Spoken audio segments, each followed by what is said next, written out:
नवरंगपुर जिला सीमांत रायघर ब्लॉक अंतर्गत हलदी पंचायतर फुटाणागड़ा ग्राम सीआरपीएफ कैंप प्रतिवर्ष भली चलित वर्ष 12 बाटालियन तरफ स्थानीय सरकारी उन्नीत उच्च विद्यालय ठारे जनसंपर्क शिविर अनुष्ठित हो जाइछे। एही शिविर में विभागीय मुख्य कमांडेंट श्री नंदकिशोर कुमार प्रसाद मुख्य अतिथि भाव जोगदी प्रतिभा प्रज्वलन कर शिविर को आनुष्ठानिक भाव में उद्घाटन करथिले।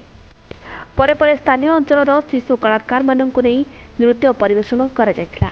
कार्यक्रम में स्थानीय अधिकारी और वरिष्ठ नागरिक एवं बहु जनसाधारण उपस्थित रहितबा बेले जनसाधारण को स्वास्थ्य परीक्षा करा सहित सेमानंकु औषध वितरण करा जायतिला। स्थानीय ग्रामीण महिला मानक आत्मनिर्भरशील हेबा पई धूपकाठी तैयारी करबा पद्धति सह धूपकाठी तैयारी मेसिन जोगाई देबा सह छत उपरे तालीम प्रदान करा जायतिला। नवरंगपुर देवाशीष दास का रिपोर्ट उत्कल मेल टीवी।